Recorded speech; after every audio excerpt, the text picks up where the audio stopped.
My daughter's first word exposed my wife's biggest secret. I was so excited to hear my baby girl's first word. For weeks, I'd been saying Dada whenever I could. But one morning, while I was feeding her breakfast, she looked right at me and said, Alex. She kept saying it, giggling like it was our game. I didn't know any Alex. When I asked my wife about it, she got quiet and said it must be from some kid's show. But something felt off. Her hands were shaking as she washed dishes. That night, I couldn't sleep. I kept thinking about how my wife had been working late a lot lately. So I did something I never thought I'd do. I checked her phone while she was in the shower. There were hundreds of messages from work project in her phone. But this wasn't about work at all. It was Alex. And the messages went back to before our daughter was even born. The last message read, she looks more like you every day. I took screenshots of everything and sent them to myself. Then I got a DNA test done. When the results came back, my heart stopped. My daughter wasn't mine. I confronted my wife with the test results. She broke down and admitted everything. Alex wasn't just her coworker. He was her high school sweetheart she'd never gotten over. The divorce was ugly, but worth it. Last week, I signed adoption papers for my new girlfriend's little boy. Turns out real love isn't about DNA. It's about choice. And this time, I chose my family instead of having it chosen for me. I found a phone number written on a gas station bathroom wall that changed my life forever. It was 2 a.m. and I was on a late-night drive when I stopped for gas. In the bathroom, someone had written, call for a good time, with a number. I was bored and figured, why not? My friends always said I made terrible decisions, a woman answered, sounding confused. When I explained where I found her number, she started crying. Turns out her ex-boyfriend had been writing it everywhere, trying to get revenge after she reported him for stealing from their workplace. He'd been fired and blamed her. She worked at the local diner and told me she was scared to walk home after her late shifts because he'd been following her. I offered to pick her up after work that week to help out. On Friday, while waiting in the parking lot, I spotted her ex hiding behind a dumpster. He was wearing all black and had a baseball bat. My hands shook as I called the police. They caught him red-handed.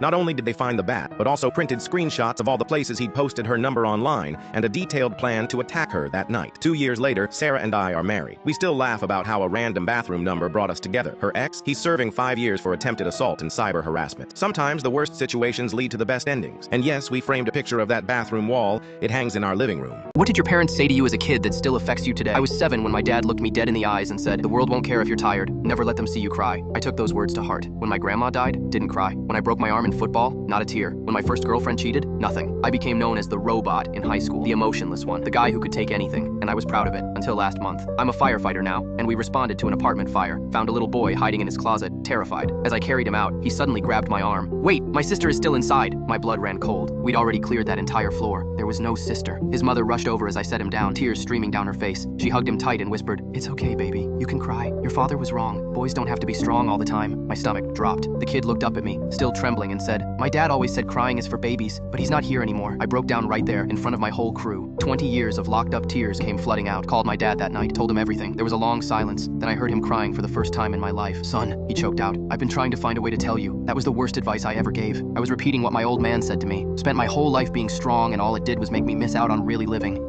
What event made you see your mom in a whole new light? I was 14 when my mom lost her job. She'd been the financial analyst at her firm for 7 years. That night, I discovered her in our basement, surrounded by dusty boxes of old photography equipment. Within days, she'd converted the laundry room into a darkroom. Dad kept pressuring her to find real work, but she barely acknowledged him anymore. She'd vanish for hours, capturing forgotten corners of our town that everyone else ignored. I started noticing the dark circles forming under her eyes. Some nights, I'd wake at 4 a.m. to find her still hunched over her desk, editing photos until sunrise. I'm fine, she'd insist, downing another coffee. The arguments between my parents intensified. This photography nonsense is bankrupting us, Dad would shout. Mom's voice grew quieter each time, but she never stopped. 6 months later, I found her collapsed on the darkroom floor. The paramedics couldn't revive her. Cardiac failure due to extreme exhaustion, the doctor said. I was numb, empty, until I found her journal while packing her things. Through tear-stained pages, I read words that shattered me. Every photo I sell gets Tyler one step closer to college. Nothing else matters. She never got to see how her sacrifice paid off. The memorial exhibition sparked interest from a major curator. Her photographs of overlooked places now hang in galleries nationwide. The woman who died making sure I had a future became renowned for showing the world what it had failed to see.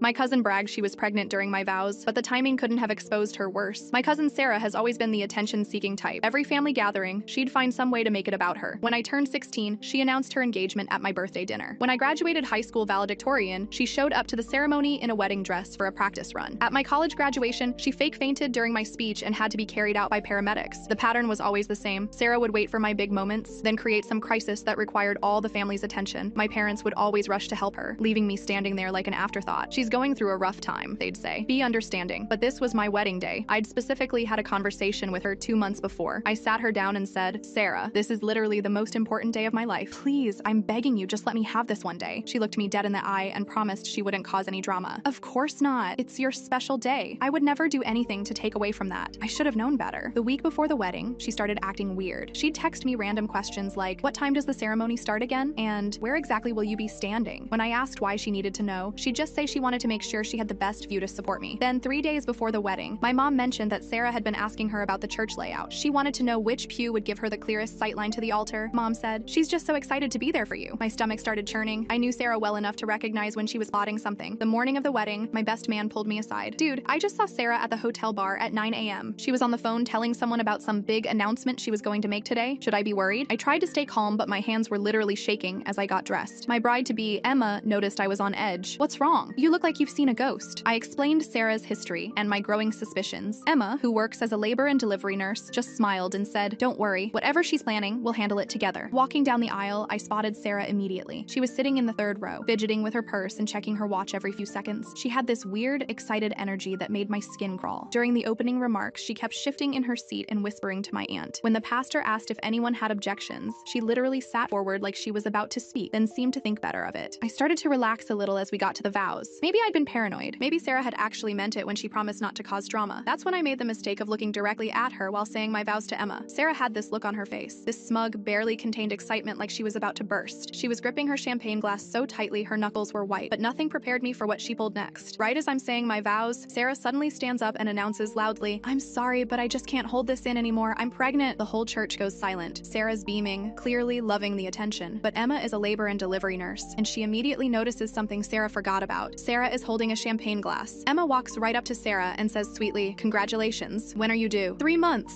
Sarah beams. Emma announces to the entire church, "That's so exciting." Though I'm a bit concerned about the alcohol consumption in the first trimester. Sarah's face goes white as she realizes she's been holding that champagne glass through her entire announcement. The whole church starts murmuring. She tried to stammer about it being sparkling cider, but everyone had watched her get it from the champagne table. Sarah quietly sat down and didn't say another word for the rest of the night.